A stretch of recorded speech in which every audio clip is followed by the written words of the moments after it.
नासिक पंचवटी की इस भूमि में प्रभु श्री राम ने काफी समय बिताया था। मैं आज इस भूमि को भी नमन करता हूं, श्रद्धापूर्वक प्रणाम करता हूं। मैंने आह्वान किया था कि जनवरी तक हम सभी 22 जनवरी तक हम सभी देश के तीर्थ स्थानों की, मंदिरों की साफ सफाई करें, स्वच्छता का अभियान चलाएं। आज मुझे कालाराम मंदिर में दर्शन करने का, मंदिर परिसर में सफाई करने का सौभाग्य मिला है। मैं देशवासियों से फिर अपना आग्रह दोहराऊंगा कि राम मंदिर में प्राण प्रतिष्ठा के पावन अवसर के निमित्त देश के सभी मंदिरों में, सभी तीर्थ क्षेत्रों में स्वच्छता अभियान चलाएं, अपना श्रमदान करें। मेरे युवा साथियों, हमारे देश के ऋषियों, मुनियों, संतों से लेकर सामान्य मानवी तक सभी ने हमेशा युवा शक्ति को सर्वोपरि रखा है। श्री अरविंद तो कहते थे कि अगर भारत को अपने लक्ष्य पूरे करने हैं तो भारत के युवाओं को एक स्वतंत्र सोच के साथ आगे बढ़ना होगा। स्वामी विवेकानंद जी भी कहते थे, भारत की उम्मीदें भारत के युवाओं के चरित्र, उनकी प्रतिबद्धता पर टिकी है, उनकी बौद्धिकता पर टिकी है। श्री अरबिंदो स्वामी विवेकानंद का ये मार्गदर्शन आज 2024 में भारत के युवा के लिए बहुत बड़ी प्रेरणा है। आज भारत दुनिया की टॉप 5 इकोनॉमी में आया है।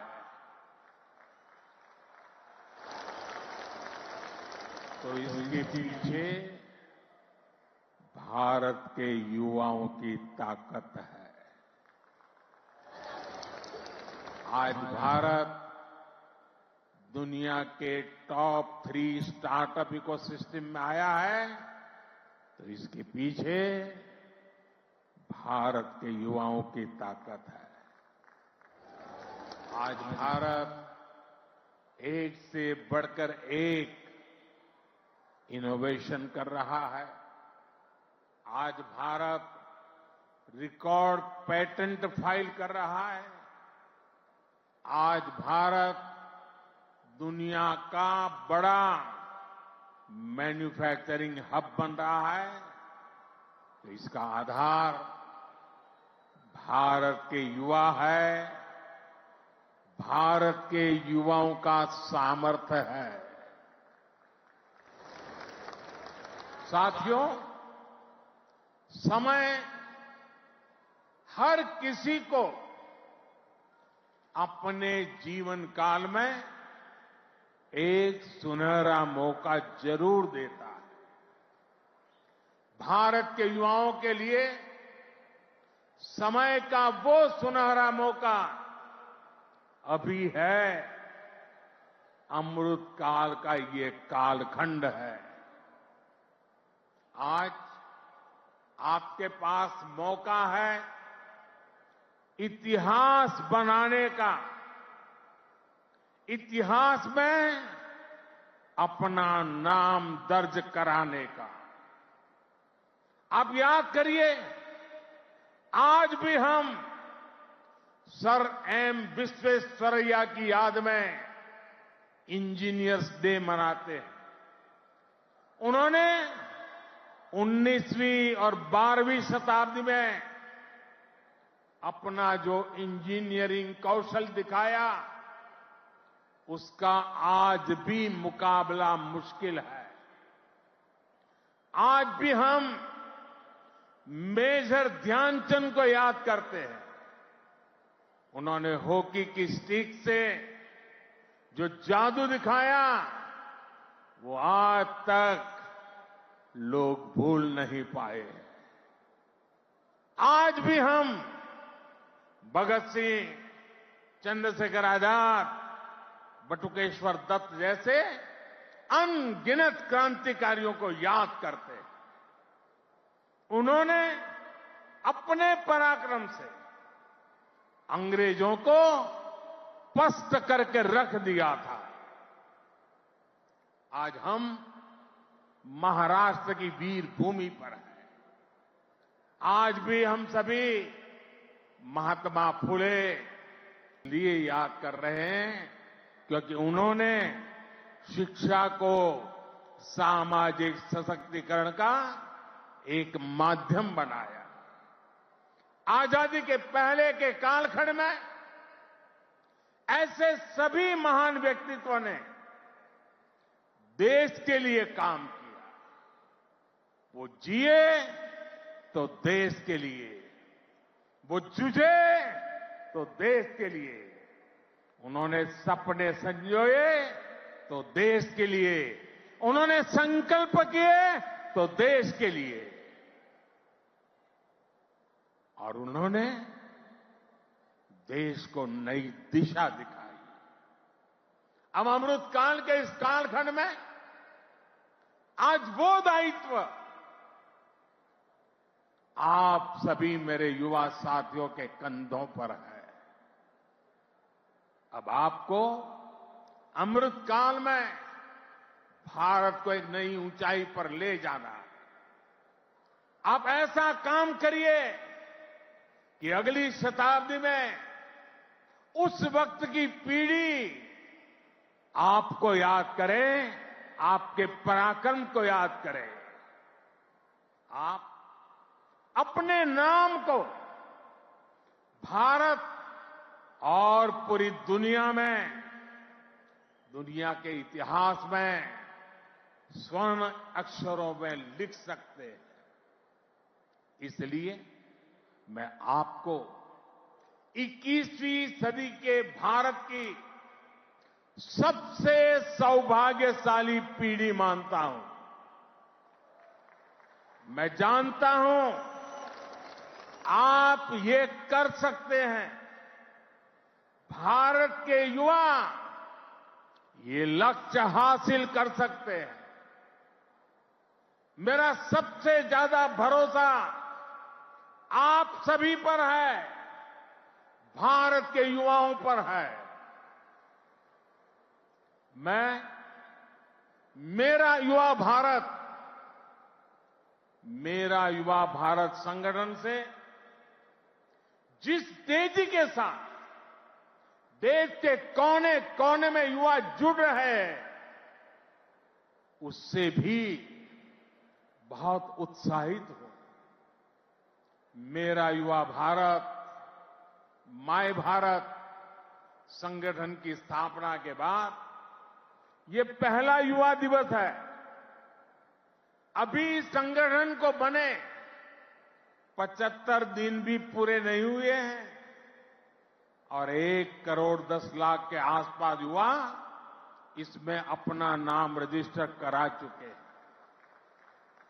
मुझे विश्वास है आपका सामर्थ्य, आपका सेवा भाव देश को, समाज को नई ऊंचाई पर ले जाएगा।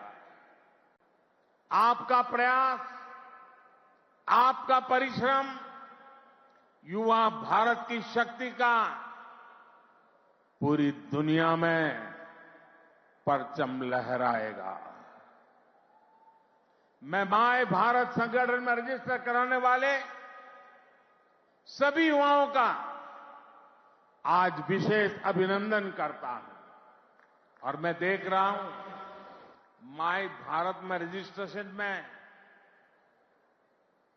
हमारे युवा और हमारी युवतियां दोनों के बीच में कंपटीशन चलती है, कौन ज्यादा रजिस्ट्री करवाए।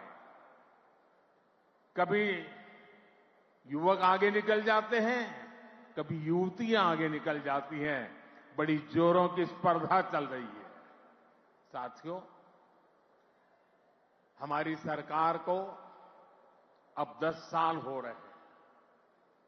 इन 10 वर्षों में हमने पूरा प्रयास किया है कि युवाओं को खुला आसमान दे, युवाओं के सामने आने वाली हर रुकावट को दूर करे। आज चाहे शिक्षा हो, रोजगार हो, एंटरप्रेन्योरशिप या इमर्जिंग सेक्टर्स हो, स्टार्टअप्स हो, स्किल्स या स्पोर्ट्स हो, देश के युवाओं को सपोर्ट करने के लिए हर क्षेत्र में एक आधुनिक, डायनेमिक इकोसिस्टम तैयार हो रहा है। आपको 21वीं सदी की आधुनिक शिक्षा देने के लिए नई राष्ट्रीय शिक्षा नीति लागू की गई है। युवाओं के लिए अब देश में आधुनिक स्किलिंग इकोसिस्टम भी तैयार हो रहा है। हाथ के हुनर से कमाल करने वाले नौजवानों की मदद के लिए पीएम विश्वकर्मा योजना शुरू की गई है। पीएम कौशल विकास योजना की मदद से करोड़ों युवाओं को स्किल से जोड़ा गया है। देश में नए आईआईटी, नए एनआईटी लगातार खुलते जा रहे हैं। आज पूरी दुनिया भारत को एक स्किल्ड फोर्स के रूप में देख रही है। विदेश में हमारे युवा अपना कौशल दिखाया पाए, इसके लिए सरकार विदेश जाने वाले युवाओं को ट्रेनिंग भी दे रही है। France, Germany, UK, Australia, Italy, Austria जैसे अनेक देशों के साथ सरकार ने जो मोबिलिटी समझौते किए हैं, उसका बड़ा लाभ हमारे युवाओं को मिलेगा। साथियों, युवाओं के लिए नए अवसरों का आसमान खोला जाए। सरकार इसके लिए हर क्षेत्र में पूरी शक्ति से काम कर रही है।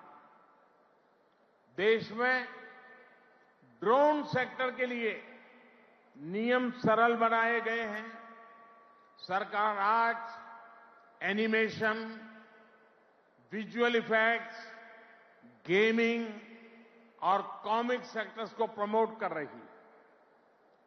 एटॉमिक सेक्टर, स्पेस और मैपिंग सेक्टर को भी खोला गया है। आज हर क्षेत्र में पिछली सरकारों से 2 गुनी, 3 गुनी रफ्तार से काम किया जा रहा है।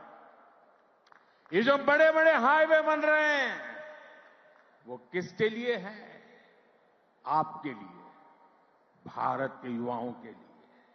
ये जो नई नई वंदे भारत ट्रेनें चल रही है, वो किसकी सहूलियत के लिए? आपके लिए, भारत के युवाओं के लिए। हमारे लोग विदेश जाते थे, वहां के पोर्ट, वहां के एयरपोर्ट देखकर सोचते थे कि भारत में ऐसा कब होगा। आज भारत के एयरपोर्ट्स दुनिया के बड़े से बड़े एयरपोर्ट का मुकाबला कर रहे हैं।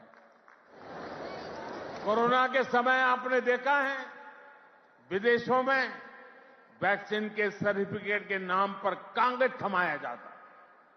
ये भारत है जिसने हर भारतवासी को वैक्सीन लगाने के बाद डिजिटल सर्टिफिकेट दिया। आज दुनिया के कितने ही बड़े देश हैं जहां पर लोग मोबाइल डेटा इस्तेमाल करने से पहले 100 बार सोचते हैं, वहीं आप भारत के युवा हैं जो इतना सस्ता मोबाइल डेटा इस्तेमाल कर रहे हैं कि दुनिया के लोगों के लिए अजूबा है, कल्पना से परे है।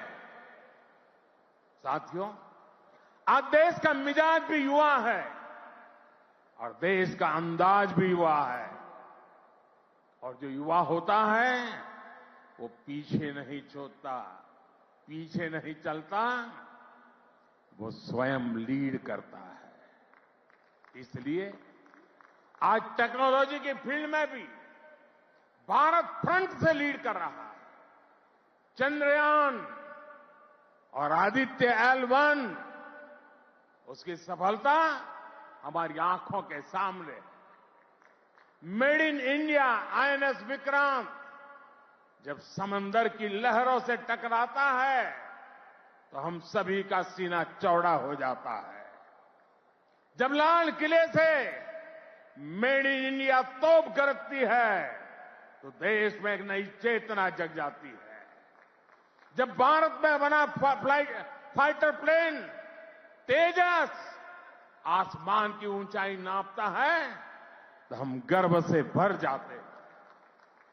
आज भारत में बड़े बड़े मॉल से लेकर छोटी छोटी दुकान तक हर तरफ UPI का इस्तेमाल हो रहा है और दुनिया हैरान है। अमृतकाल का आरंभ गौरव से भरा हुआ है।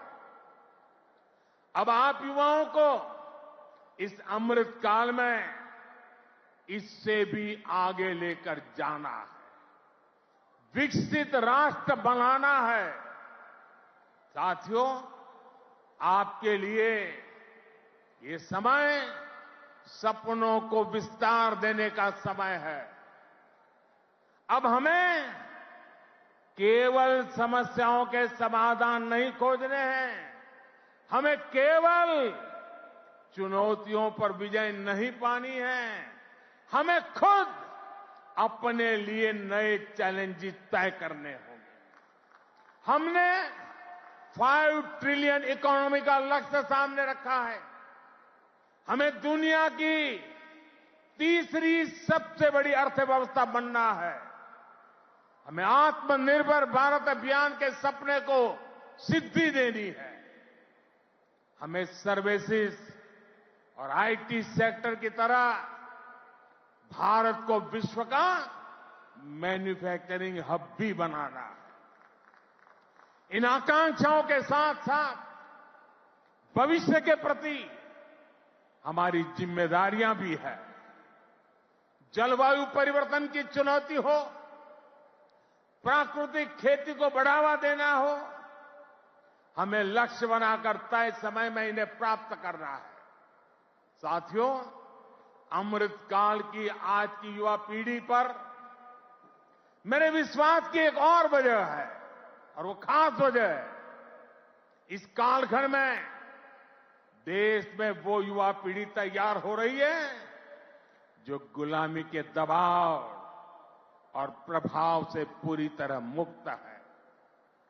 इस पीढ़ी का युवा खुलकर कह रहा है, विकास भी और विरासत भी।